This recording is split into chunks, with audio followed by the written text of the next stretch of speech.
Dr. Ahmad? Yes, thank you so much. It's such a pleasure to be here. Thank you to Alveda, thank you to Temple, thank you to all of you who are here to be a part of this conversation.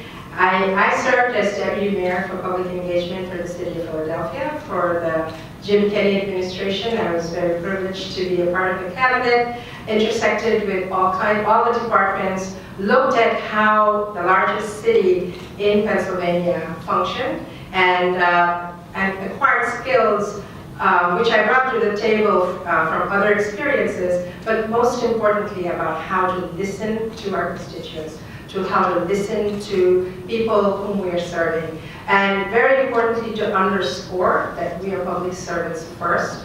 We are answerable to the community, and make sure that people understood that we were representing them and serving them, so their issues should be at the forefront, and all policy should come from them, with them at the table. Thank you, Dr. Ahmad. And yes, thank you. I am an immigrant, so I understand that journey one makes to a new country, and how you learn to acclimate yourself. It is not an easy process, and I think as government, we should be supporting people to know how to integrate into the communities they have come into. I'm very proud to have been part of the administration that pushed the sanctuary city.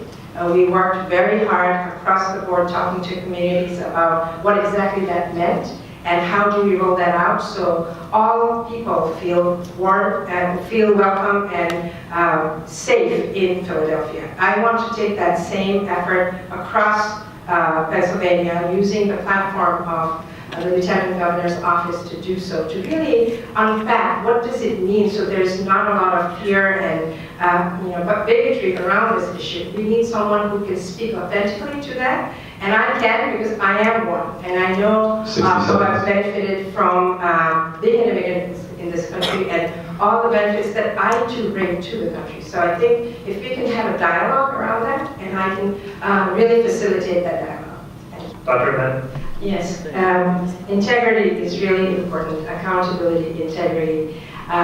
When I was the president of the local chapter of NOW, National Organization for Women, we brought the fight to the DA's office, the then DA, who was harboring 3 ADAs who had come from the state Attorney General's office and were involved in something called Pornogate. And we pushed City Council, the Women First, and then the entire City Council passed a resolution to say that we can't have prosecutors who found so little of women, of people of color, of LGBTQ folks, to sit in judgment and decide which cases they were going to prosecute.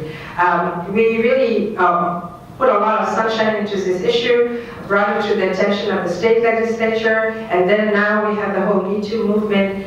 We have to hold people accountable, especially those who are sworn to serve the public. And that level of integrity, we have to be watchdogs for that as well. So I look forward to working with our communities across Pennsylvania to make sure that the level of trust that is needed is engendered by the work we do. Following up on what Mayor Fetterman said, it's critical that while we look at the current opioid crisis as a public health crisis, we must acknowledge that mistakes were made when the crack epidemic happened. The fact that there's a truth and reconciliation process that must occur. So the people who were hurt by that epidemic need to be acknowledged. And there's still issues that need to be dealt from that epidemic that we should look at and look at funding for that as well.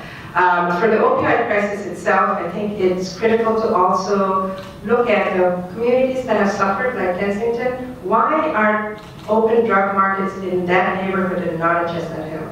That is a resource allocation issue. So when someone from here calls the police, what is the response time as opposed to someone from Chestnut Hill calling the police? So we have to, that is an issue that we as a government must struggle with and say that all communities need our resources. And we must be equitable in that resource allocation.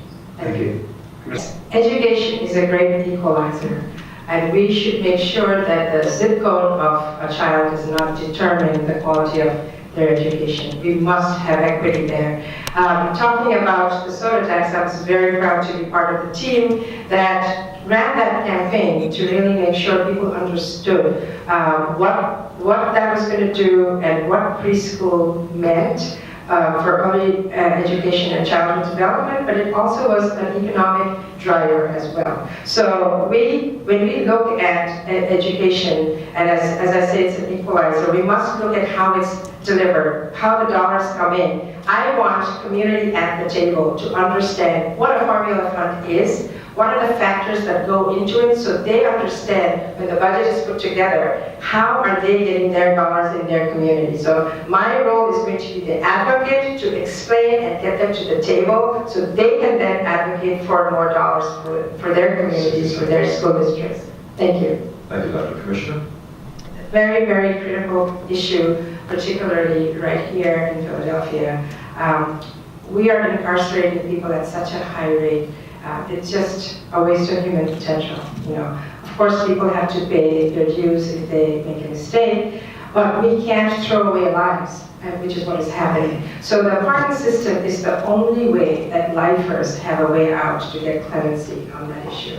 We have changed in Pennsylvania from going from a majority decision for the Board of Pardons, who sends the recommendation to the governor, to a unanimous decision. That has been a real problem for a lot of people to actually get their clemency requests passed. So we need to work with communities to advocate for changing that. But more importantly, we can actually work right now with the prison system, with the correction system, to look at how are we streamlining who gets to ask for those pardons. There are some people in there who have no idea how to get those resources. We need to do that. We need to make sure we have automatic expungements for people who are qualified for them. We just have to streamline the prison system and shut down the prison industrial complex. We have an unfair taxation system right here, and we are very regressive in how we tax Pennsylvanians. But before we do anything, I think we need to get the severance tax. That is going to fund our schools.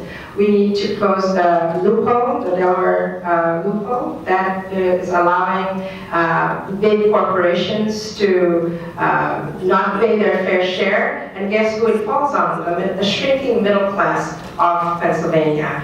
We need to make sure we have collective bargaining very richly put back into Pennsylvania. That is how we grew our middle class in this country, actually. And we need to keep fighting for that and making sure things like the Janus decision hopefully don't go through, because that would be disastrous for our middle class. We also want to look at the efficiencies. There's, people here mentioned that. There are a lot of efficiencies to be made, and Governor Wolf has said that that's something he's going to look at. And lastly, we need to incentivize our small businesses. They are unfairly taxed, and they're the ones who drive the economy much more than these large corporations. So we must do that as well. So thank you. Thank you, Dr. I was just talking to some students here, you're environmentalists, and as a scientist, I'm deeply concerned that we are not moving and transitioning from fossil fuel-based economy. We need to do that, but we have to be thoughtful. We have people who are engaged in that industry. Every time we do some investment in our clean energy resources, we must have a workforce development piece that brings along workers who are in that industry. We have something in the budget called the alternative portfolio, energy portfolio. That determines how much in X year will the budget support to change to clean energy. We need to increase that number because that will drive the investment. The government sends the signal where we're investing our dollars, and that's how entrepreneurs come in to make sure that we can then drive that industry. So it is critical that we do this because there is a social justice piece associated with this. The places where these pipelines are going through, these are destroying neighborhoods. And when we look at just the oil refineries in South Philadelphia, the asthma rate, the pollution that comes out is really a problem. Poor people can't just pick up and leave because the environment is being polluted. They have to stay there. So it is really incumbent on us to have a real clear strategic plan to move to clean energy. Thank you.